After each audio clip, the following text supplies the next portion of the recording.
We're testing. This is reel one of the Howard Williams story.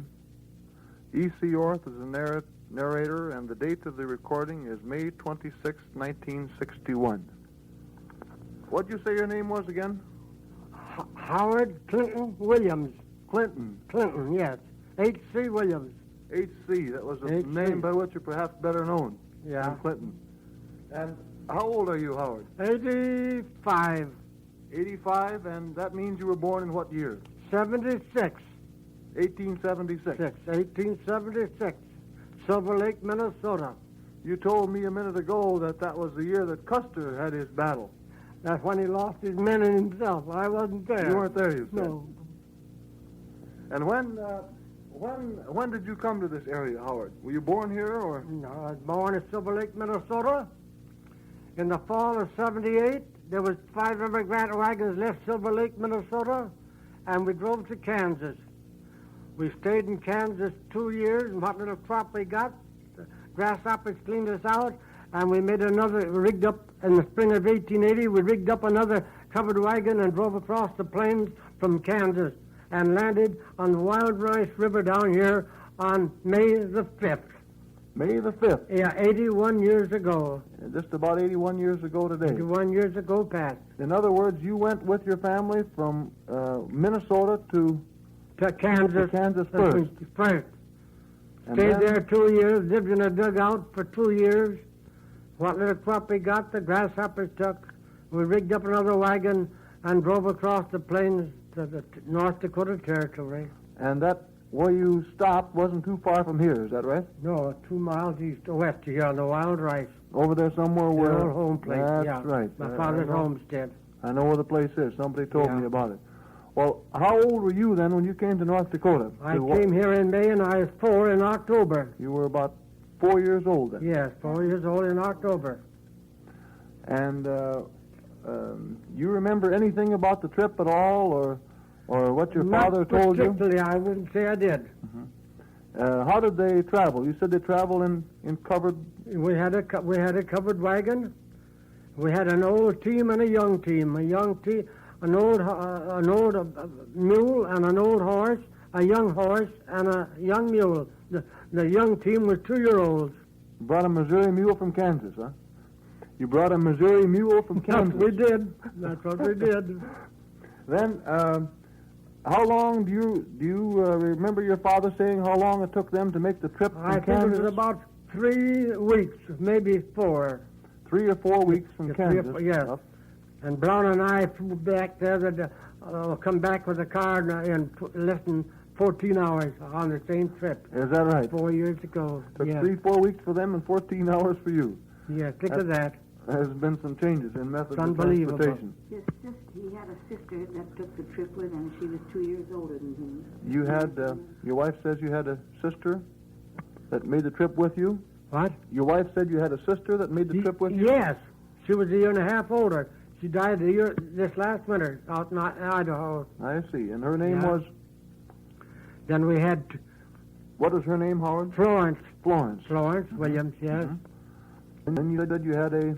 Then in 84, I think my mother had another child. He burnt to death when he's 2 years old. And then, in a year or 2 after that, Brown came. And then, about 7 years after that, my sister came, Hazel, married Carl Lee. Oh, yes. How many of you were there in your family then, Howard? 5. 5 altogether. Yeah. There were 2 Yeah, 2 girls and 2 girls and 3 3 boys. I Yeah. see. And what are your first recollections, Howard? What's some of the first things you remember about North Dakota after you came here? Well, I think the first thing I remember when my mother picked a couple of cows over the hill, and I thought she'd going back to Kansas, and I cried myself to sleep a good many times. She went over that old hill, picking them 2 cows out. We bought a Mr. Post.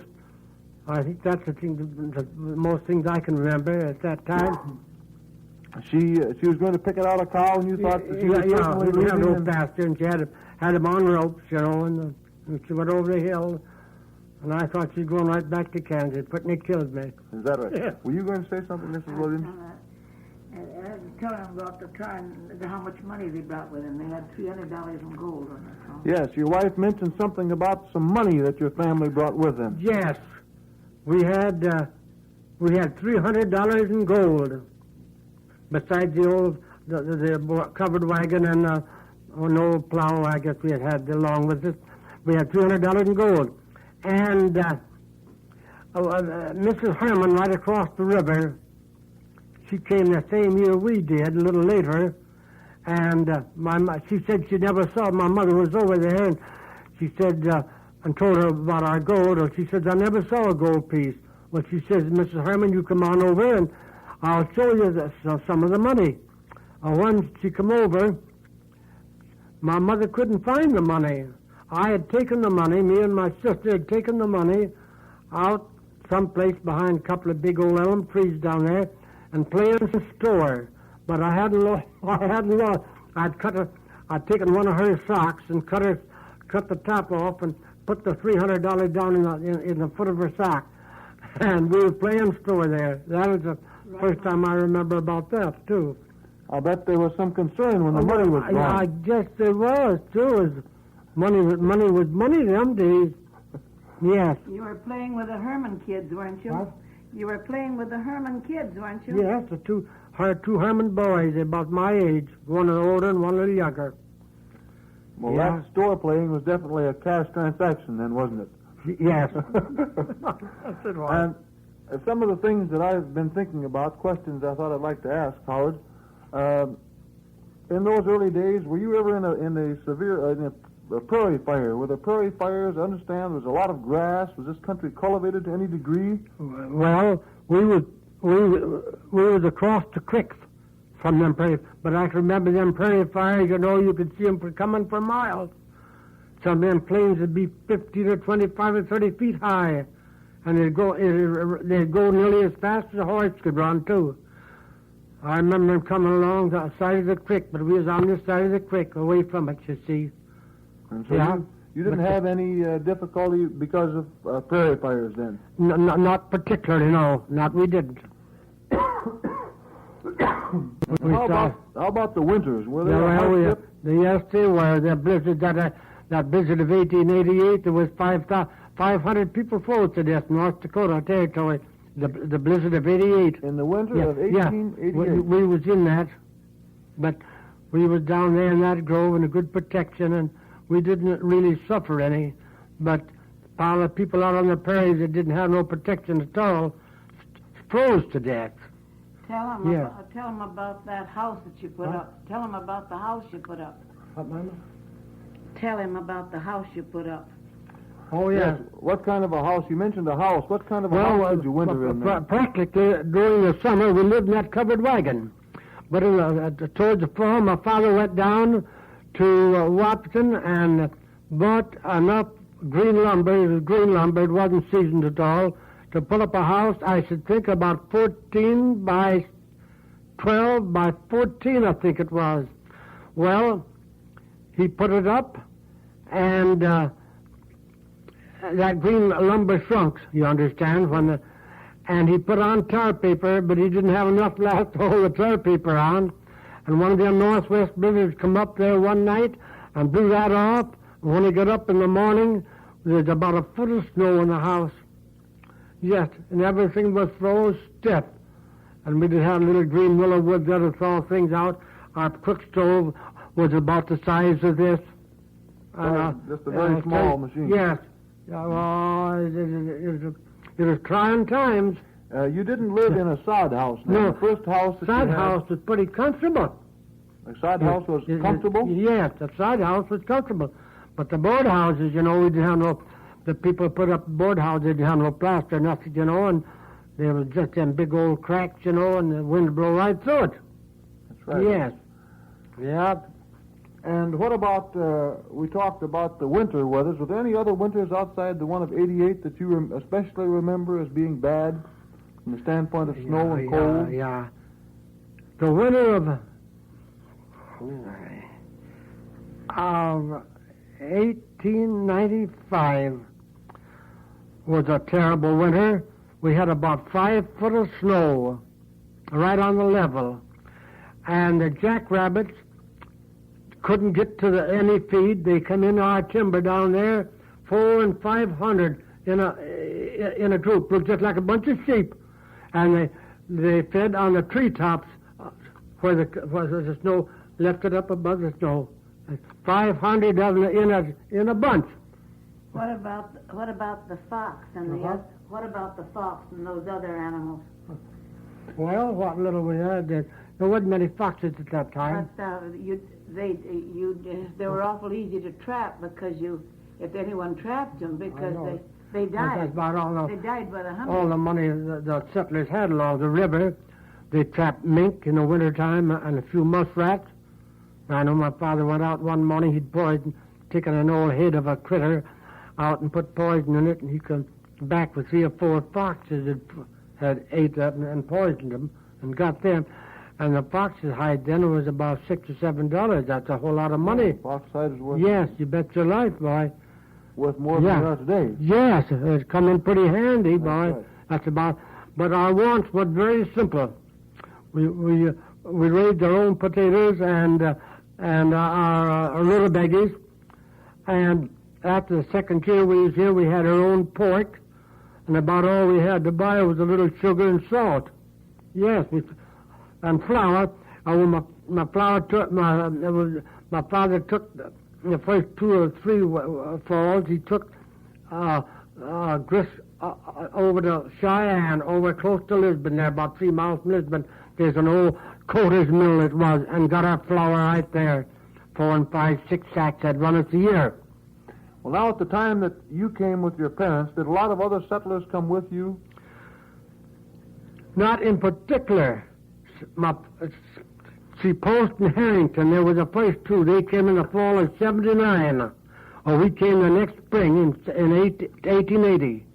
Well, between 1884, there was about 12 families moved in on that Wild Rice River, and it hadn't been surveyed. When they surveyed it, the government surveyed it a mile long and a quarter wide to give each settler a little of that timber and water, that river, see? Mm-hmm. And there was 12 or 13 Civil War men settled in there at that time. After the Civil War? Yes, after the Civil War. There was John Bly, Dan Thornton, Dan Bates, Clark Wisby, Jim Davis, John Herman, old man Carey, old man Owens over here. There was 12 or 13 of the old fellows moved in here. See, they didn't have to live on the claim very long. They had a better right than because they were soldiers. They had soldiers. They had a better right than yeah. I see. Yeah. And where? Go ahead, Mrs. Williams. Go ahead. How much land could they take up? Well, the question was, that can be heard on the recording. The question was, how much land could they take up? Well, my father had a homestead, a tree claim, and a preemption, 3/4. Yes. Your father had 3/4? Yes. Now, this quarter that Emil Wall had here, my father had that for a tree claim, and in 1884, he traded off a hay rake and a mower. Yes. A profitable venture. Yes, 160 acres. Well, land didn't seem, but wasn't worth a cent to us then. He planted out trees, and in them dry years, they couldn't do anything. You had to have so many trees to hold it. So my father just traded off a hay rake and a mower. What were the requirements for getting the land once you'd settled on it? What were the requirements? Did you have to farm it a certain number of years? Well, you had to live on it 5 years, I think, before you could prove up on it. You had to live on the land for 5 years? Yes. You've got to have buildings and water and everything necessary for a livelihood. And you didn't have to pay taxes on it for 7 years. And you didn't have to pay taxes on it for 7 years? No. After the 5 or in 2 years? You didn't have to prove up on it for 7 years. Oh, I you didn't see. want to. You could in 5. Yeah. That's the way my Yeah. Claim could be proved up in 5 years, but you didn't have to for 7 years. In other words, it could be 7 years tax-free on the property. Yeah. Now, we've had a little bit of a rest in here, Howard, so maybe we can go back at it again Yes, and sir. discuss some of these things we might have missed. Yeah. Your wife mentioned something about provisions. Yeah. Where did you get the? You mentioned you're going to Wahpeton. Was that the only place you could get the things that you needed? You said you went to Lisbon. Was it for Yeah. flour? Yes, but there was no Lisbon there then. Wahpeton was up there near the trading post. Near his trading post. Was there anyone locally who had any kind of an establishment that sold anything? No, not in our neighborhood. How long? You said then you went to Wahpeton. How long? 3 years. We had to go there 3 years before. Then Milner started. Then we went to Milner. Then 3 years after Milner started, Lidgerwood in '86 started. See, That's right. and then we went to right back to Lidgerwood. Began to get your Done all our supplies trading there. there. Yeah. And how long? Now going to Wahpeton, for example, how long did it take to make the trip to Wahpeton and back? Howard? Well, we most usually stayed all night. You- If we happened to get caught in a blizzard down there, we'd probably stay there 3 days. Did you ride down on horseback or a buggy or No, we walk? had an old wagon. You had an old wagon. Yeah, and a sleigh in the wintertime. I imagine several farmers went together. Is that right? Yes, 2 or 3. 2 or 3. Yes, yeah. Yes, And they did. You stayed overnight in Wahpeton? Yes. In other words, Then we'd get down there and do our trading and stay all night and start home early in the morning. We'd get home in the afternoon about 4 or 5 o'clock in the wintertime. There was mention made here a little while ago about an accident that occurred with a loss of a man to some quicksand. Can you tell us about that?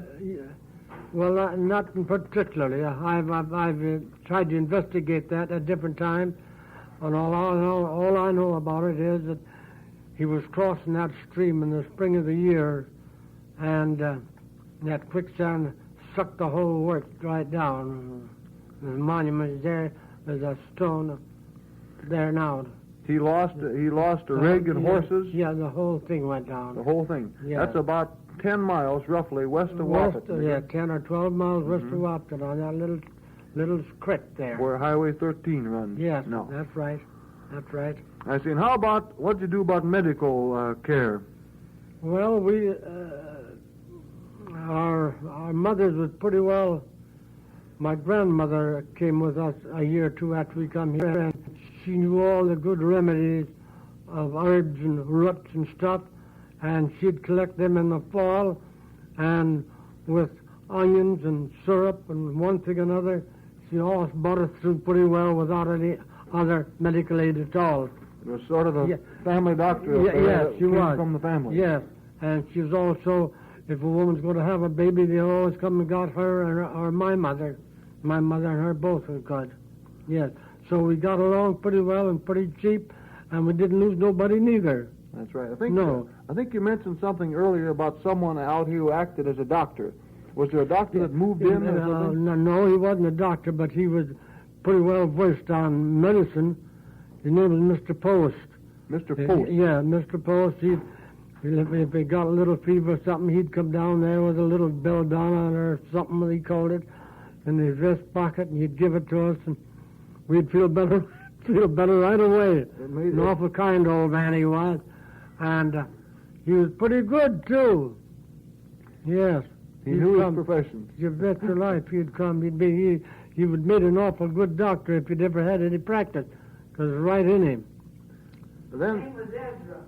Ezra Post. Ezra Post. Post was his Ezra name. Post. Then there's some question or we mentioned a minute ago, your wife mentioned something about mail service. How were you connected with the outside world as far as... Well, after Milner started, we got our mail from Milner twice a week by a man by the name of Dan Thornton. He was an old soldier. He carried the mail for 25 or 30 years. He got about $3 a trip, I think, maybe. To run the mail out twice a week. Yeah, twice a week. Yes. Wasn't it called that? In fact, he carried the mail till we got delivery. Rural delivery, yeah. This community out here, where about a dozen of you people settled, what did you call that community? What is it called? Hamlin. We still called Hamlin today, isn't it? No, it is in a way too. But after the township was named, it was named after John Herman. But it goes by the Hamlin today, known all over as Hamlin. That's right. And I've often wondered how it got the name. I couldn't tell. I've investigated that too, but I never got nothing really dead honest on it. But the township was named after John Herman. Herman Township. Yeah, Mm-hmm. He came from Iowa in the same year we did, a little later in the summer. And Jim Davis, he came from Bismarck. He came from Wisconsin. Martins came from Vermont. And the Post and Harringtons came from Minnesota. And Mr. McKinster came from Minnesota. And quite a few came from Iowa. Spread from... Yeah. How about the nationality of these people now? They come predominantly from one country, or were they from all over Europe? Well, it was all Americans except John Herman. He was a Scandinavian. He was a Norwegian. Norwegian. Yes.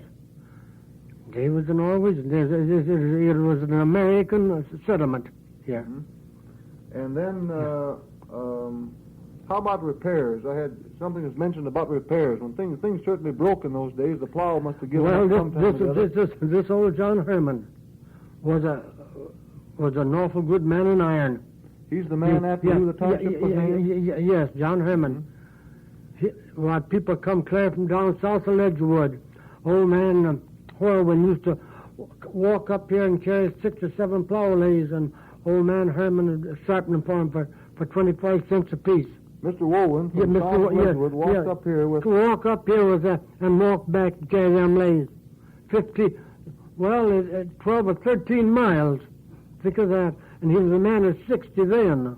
He had the old pioneer spirit built into him. I couldn't make a trip like that, Howard. No, you bet we couldn't. Wouldn't try it. Then, of course, there were the spiritual needs of the community had to be taken care of. Well, yes, we had a Methodist preacher here. Now, Post and Post and Thornton's, they were 70 Advents. But you take Clark Wisby and Dan Thornton, and not Dan Thornton, but Clark Wisby and John Bly, Dan Bates, and the Martins was all Methodists. Yeah. We had a Sunday school here every Sunday. My mother was a Sunday school superintendent, and we had our prayer meetings on Wednesday night. We had a good community, a very good community. Where did you hold your church services then? Right in the old schoolhouse. And when was that schoolhouse built? In 83. In 1883? 1883, the oldest schoolhouse in the county.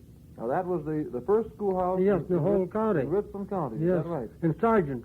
Sargent County, I beg your pardon. That's right, that would be in Sargent County, just across the county line. Yeah, like just across the county line, yeah. And you used the schoolhouse then for we used it for services and marrying and burying people and the whole thing. Speaking of burying, Howard, that brings me to the question of how did you handle your burial services? Who was the... Well, Will Harrington. He was awful handy laying out people. He was coming when people were sick. He'd always be right there till the very last thing. And he happened to die, he'd lay them all out. And Clark Wisby, my uncle, he made the coffins for him. Clark? Off of pine boards. Out of pine boards? Yes, and my mother and my aunt used to cover them with black cloth. And they looked pretty good. And then where did they intern the bodies? Where was the cemetery? Is in this community real handy? It's a mile west. It's 2 miles west and a quarter of a mile north, right up on the hill, on the old Davis Hill. Lloyd Herman lives there now. It's where Lloyd Herman lives. Yeah, Lloyd. Yep.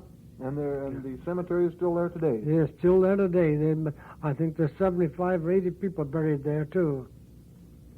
There was now you mentioned a school, Howard. Who was the first teacher that came in here? Do you remember her name? Or his name? Mary Wolfe. Mary Wolfe was the... Yes, Mrs. Pennington. She was an aunt of Hazel Prezick. She was an aunt of Mrs. Hazel Prezick, who lives in Lidgerwood today. Yeah. Hazel Prezick's father and this teacher was brothers and sisters. Was she a Wolf or Pennington when she taught? Was she married or single? When she taught, was she married or single? She was single at that time. She was single, and her name would have been Wolfe. Yeah, her name was Mary Wolfe.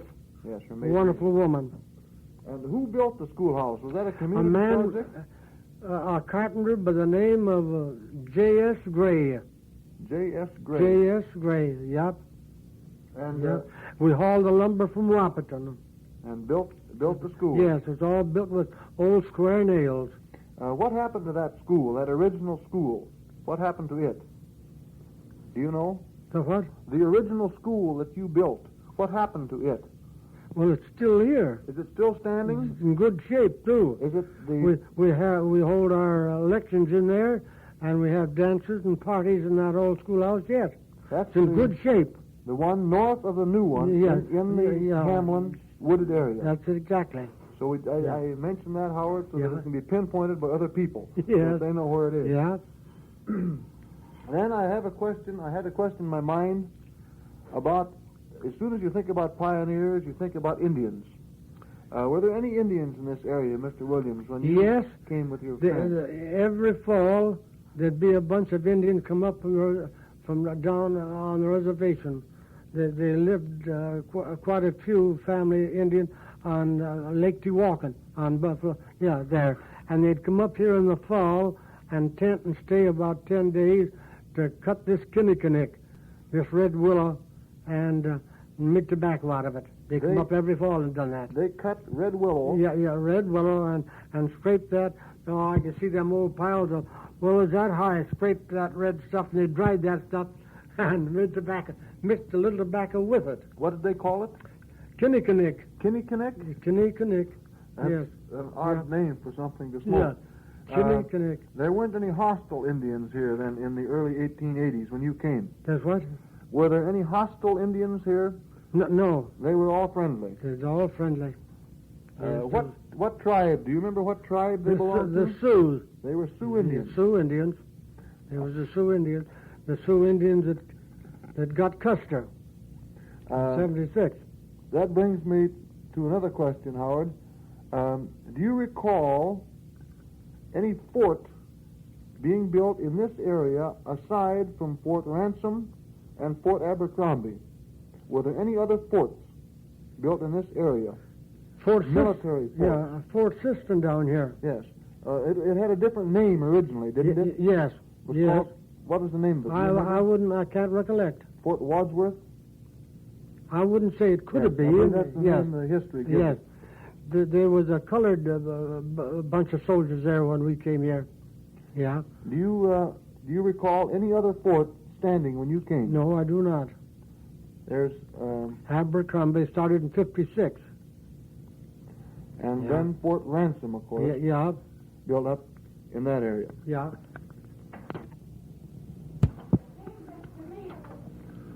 Well, now, Howard, we've touched on the coming here of your family. Yes. We've touched on some of the life of the people that Yeah. out there. Yes. I believe we've covered the weather pretty much, especially the winter weather. Yes. We've covered your church, Yes. your school, Yes. where you get your provisions, Yes. and I believe we've covered a little about the military. Is there anything else special that you'd like to talk about that you remember in particular prior to your marriage, for example, to your wife? Some of the things that you did perhaps when you were single. What'd you do for fun? Well, we had a good ball game, one thing, a good ball team. You played base? We played ball, and we was pretty good on races. I run a good many races, and I was never out-kicked on a high kick. I kicked the ceiling in the old schoolhouse down there, and it's higher than this. George Gooseby and I was the only one that could ever do it. It's unbelievable. You wouldn't believe it. No, how I ever got my foot up there and didn't fall down and kill myself. The way we did it, we run up with our foot just as high as we could on the jamb of the door and kicked with our right foot, and we got it up there. In other words, you had a simpler form of entertainment than we have nowadays. Well, we would have every winter, Christmas time, we would gather in the old schoolhouse with a barrel of apples and one of them old big pails of candy that used to come in, and we'd have our recitations. The kids would speak their pieces, and the old folks would visit and have a good time, and we had a Christmas tree. It was awful homely-like. You said we liked each other better than we do now, too. You said yes. You said you had a Christmas tree. Yes. What kind of a Christmas tree? Well, we went right out one and cut down anything that looked like a tree, and then we trimmed it up with green stuff. You didn't have an evergreen. No, but we made them pretty. You made them pretty. Yes, the kids were just a tickled to death because they'd been too evergreen. Speaking of trees, did they grow? There are a lot of trees in this area now. Did they grow pretty much in the prairie too, or were there just trees around the water holes? There wasn't a tree in the prairie when we came here, not one. Just along the water drains. Yeah. And what do you suppose is the reason for that? Prairie fires. Prairie fires yes. burned the trees out. You bet your life they ever got a start. They burnt them out because they had prairie fires. They took prairie fires every fall. You mentioned something a minute ago, Mr. Williams, about Lidgerwood, the founding of Lidgerwood in 1866, was it? 1886. 86, I beg your pardon. Yeah, Lidgerwood started. And now, of course, this year we're celebrating our 75th, and one of the things we're having is a buffalo feed. Are you going to get real buffalo meat? Yes, sir, we've got it already. No, you have? Yes, we have. Well, that'll be nice. Now, were there any buffalo in this area when you came, or were they all gone? There was one buffalo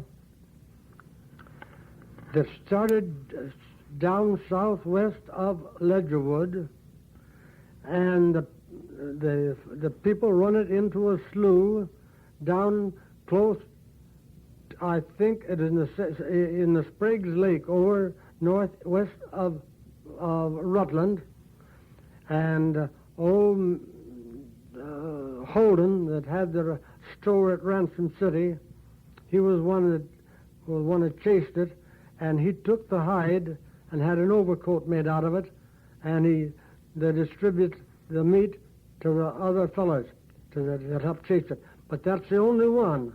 But our prairies was covered with buffalo bones, and we picked them up quite often and had him got so much a ton for them. They were shipped east.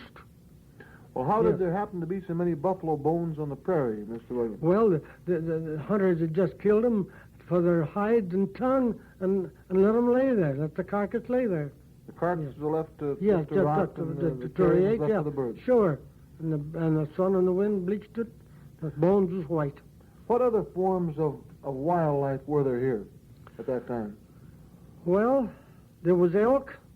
Elk And antelope and deer. There are more deer right now than there was when we came here. And there was beaver, but there are more beavers now than there was when we came here. The beavers had been trapped out by the Canadians. Yeah. By the Canadians, you mean they came down and trapped in this area? Yes, sure they did. Yeah, the Red River, the wild rice, Boy to Sioux, it's all trapped out. The beavers was. It seems to take a cycle from plentiful to scarce and then back again. Yes. Nature cycles itself. It does. It takes care of it, too. Did you do any hunting in those days? Yes. My father used to, and another man had a team of oxen, and they'd drive them oxen out into a field where there was 1,000 of brants and wild geese. Had a yoke on them, and they'd walk in there, and they just one day they got a whole wagon load of them, slaughtered them. Wasn't that awful? Yes. What did they do with them then? Did they can them or something? They give them around to the neighbors. They ate them fresh. Yeah. And we had wonderful prairie chickens here in the early days, thousands of them. But man's awful destructive. He'd go right out with a good hunting dog, and get into a covey of prairie chickens and kill them all.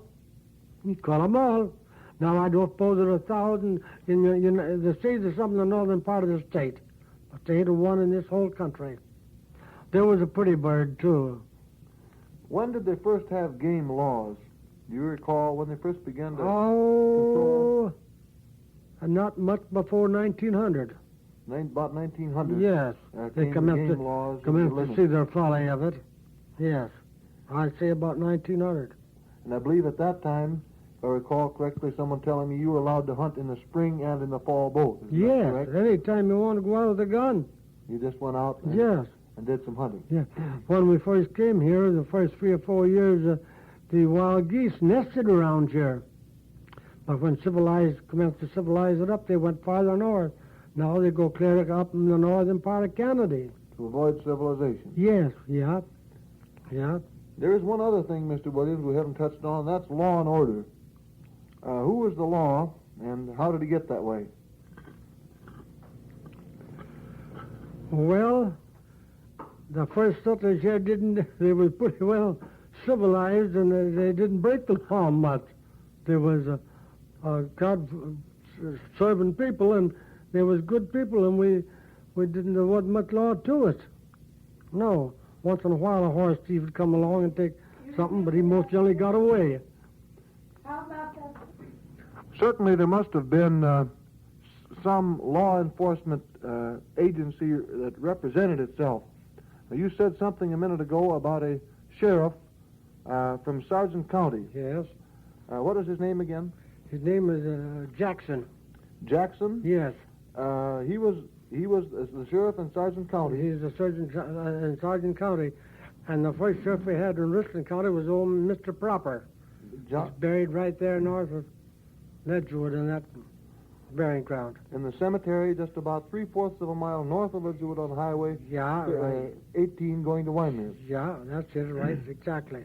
And he was the first sheriff in Richland County. In Richland County, yes. Well, did he... And he was also one of the first surveyors, too, helped survey this country.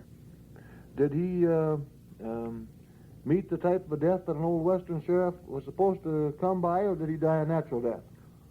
No, he died a natural death. He died a natural death? Yes, he died. You don't recall, Howard, anything concerning this incident that happened over to Wahpeton? There was an incident that occurred there. Was it a lynching of a sheriff or something? I don't...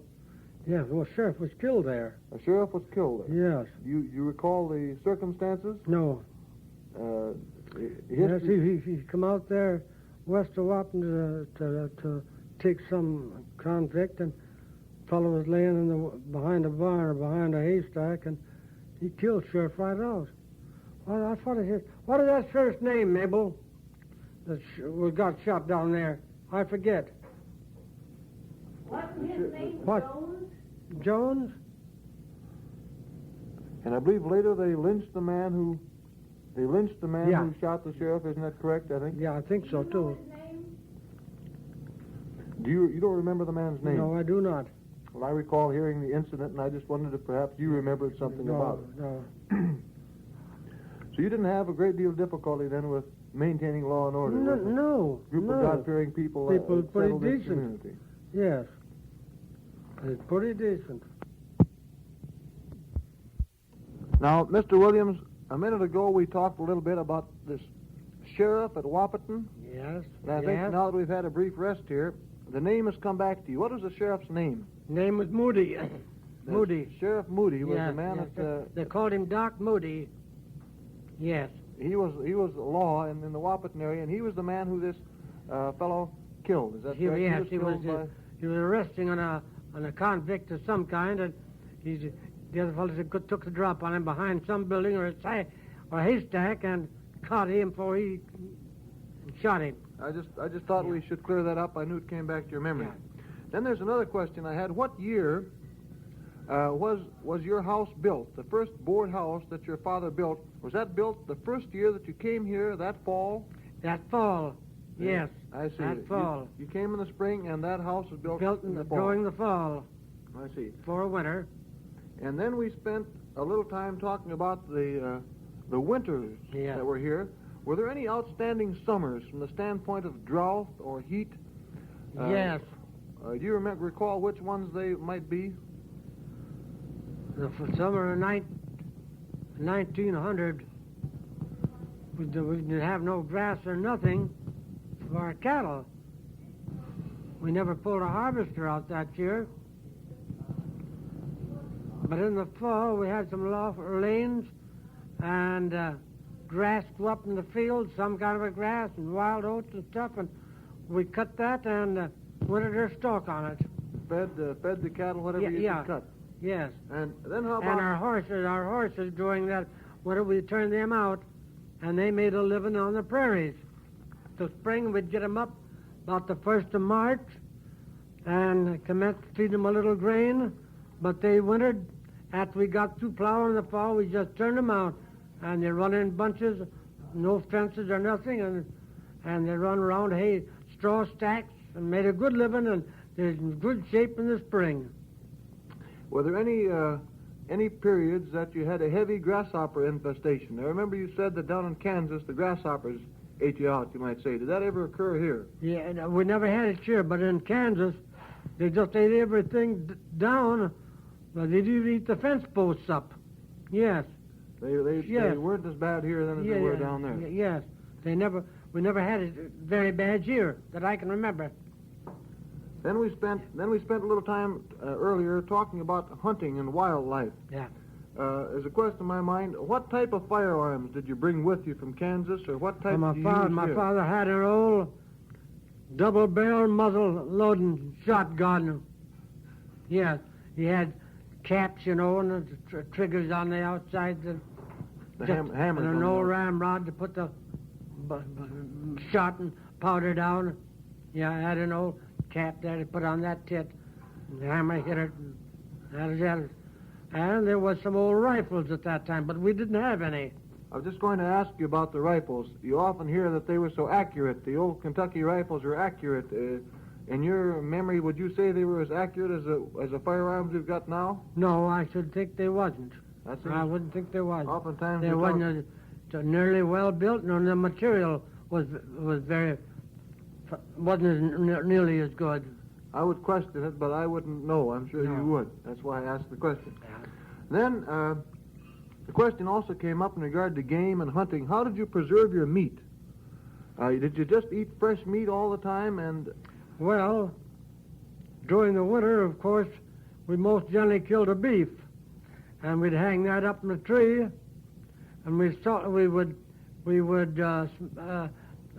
kill our hogs in the fall, and we would salt them down in barrels, and then most of the farmers had a smokehouse, and they smoked their hams and shoulders in the spring, and put their.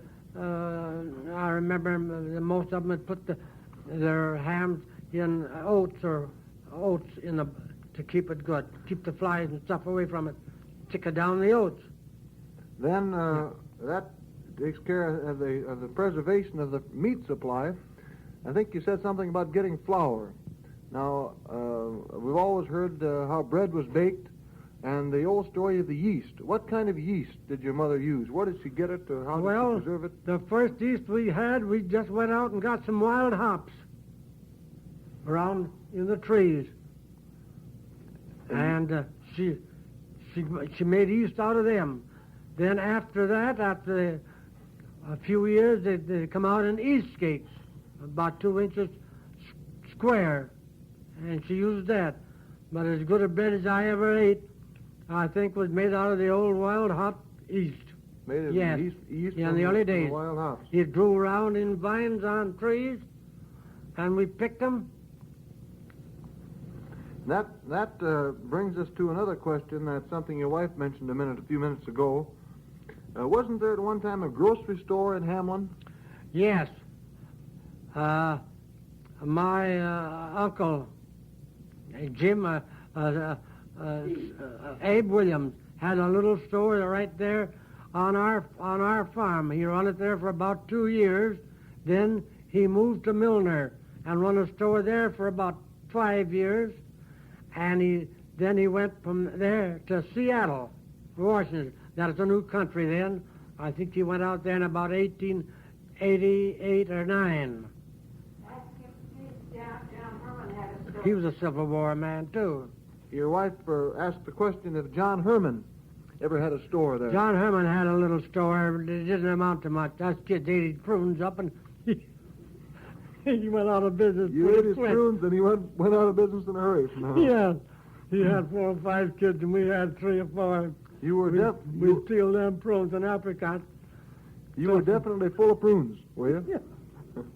We made him put him out of business.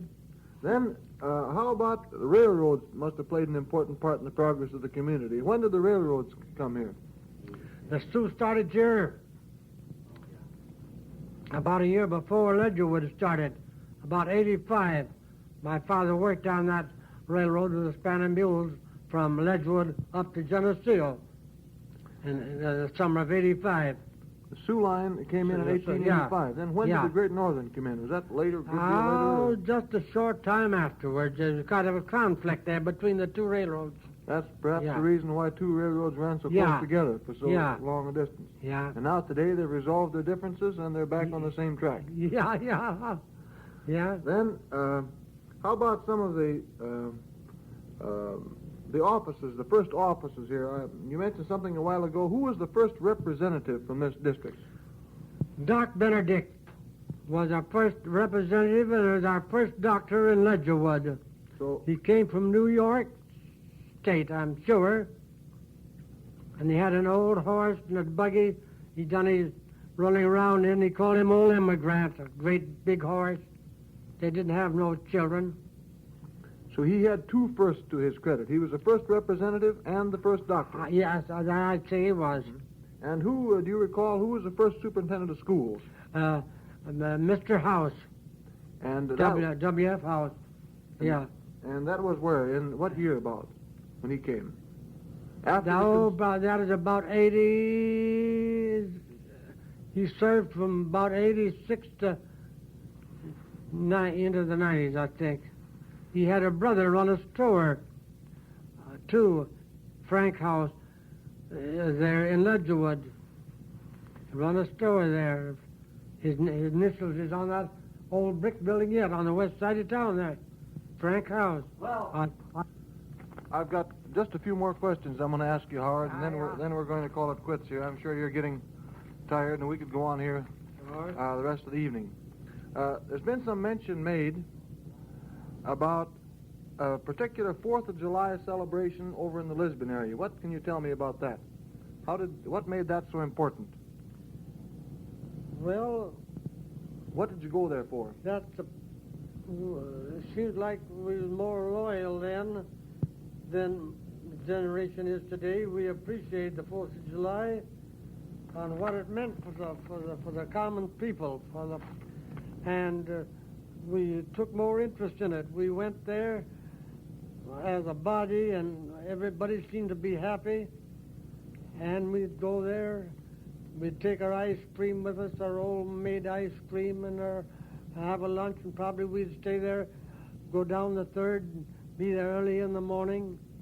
One year at the Skunk Lake, there was about 4,000 Indians. They put on a sham battle there, and it was certainly exciting. They did a lot of shooting and running and riding of horses, and it was something we remembered. And people seemed to get more out of the 4th of July then. We didn't have much money to spend, but if we had our own ice cream and a little stuff of our own victuals, if we got a nickel with a lemonade, well, we had our own lemonade at that, too. But we kids, my father'd give me a quarter, he'd probably say, don't spend it all. Well, I'd get an orange, probably, and a bunch of firecrackers, and I'd bring home 15 cents. But we got a lot out of it. The money didn't amount much to us that day. We'd start in the morning about sunup, and we just had a good time on the way back. Then we had to come back late at night if we didn't do our milking, but we never found no fault. We had a big day out of it, and we enjoyed every minute of it. We met our neighbors there, perhaps, that we wouldn't otherwise see for weeks at a time because we were a long ways apart, and we had no fast way of traveling like we have today. We just had our buggies. There wasn't many buggies. It's mostly wagons. I can remember the first top buggy we had. Why people come around for miles to see the doggone thing. We was tickled to death. Why we kept the thing blanketed and we scoured it off every time we got into it. Why we was tickled to death with it. 4 times more tickled now we would with a $3,000 automobile. And we got more fun out of it, I think, at that time. And maybe give it more care, too. Yes. You bet. We took care of it. I think the 4th of July celebrations that you're talking about took place in this Hamlin area, a lot of them, didn't they? Yes. I remember one celebration we had here in our own, not our own grove, but just a half a mile north of us on Mr. Myers, a man that came up, a German family that came up from Iowa and bought that the old Davis place, and he put up a big dance hall there, and people came from miles. We had race horses.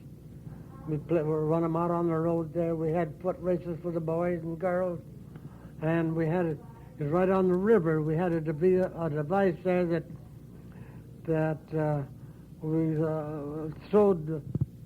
I wouldn't know what we'd call it. We throwed balls, and if we hit the right thing, the fellow would fall head first into the river. He'd swim out again, and we'd continue that. You're all set to another Till Duncan. somebody put in there got drowned, and then we quit. But them 4th of Julys, we got more out of it now than why, there's nothing to, you can't compare it at all today. There is, the original question I started to ask, I think I asked the wrong question. Didn't you and some other people make a trip to Lisbon at one time for some kind of a celebration? Yes. That was in 1898. The Ringling Brothers showed out there. They had 3 rings. And we went over there on the 2nd of July. But there's 3 buggies and 2 wagons went. I think there's about 15 in the crowd. And we stayed at the Cheyenne and the old Colton Mill there that night. And the morning of the 3rd, we went in there and saw that circus. All of the 5 Ringling Brothers were there at that time. They all looked dressed in black, and they all had black whiskers and beard, and they had 3 rings. First elephants any of us kids ever saw. We were tickled to death. We came back that night and stayed all night at the same place, and then the next morning, it would be the 4th of July, we drove into Milner and celebrated there, the 4th of July.